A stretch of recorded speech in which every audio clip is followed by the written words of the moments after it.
Now, exercise example 31. So 5.31.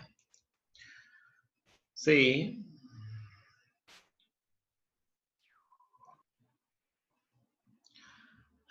a train runs along an unbanked circular track of radius 30 meter at a speed of 54 km per hour.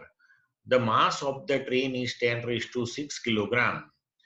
What provides the centripetal force required for this purpose? The engine or the rail? The outer or the inner rail? Which rail will wear out faster? The outer or the inner rail? What is the angle of banking required to prevent wearing out of the rails?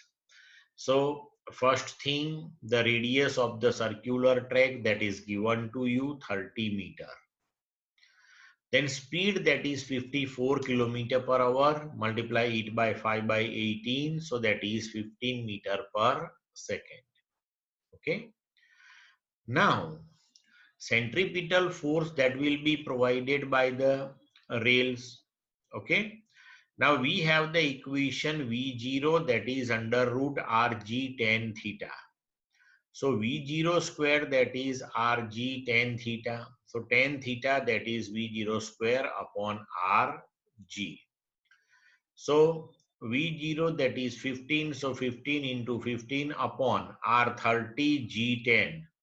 So calculate tan theta, and from that, from the table of natural tangent, calculate theta.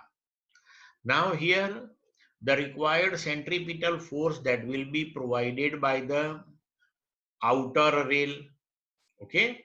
And as per Newton's third law of motion, train exert the equal and opposite thrust on the outer rail.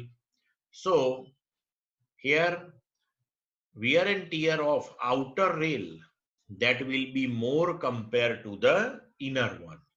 Clear to all of you?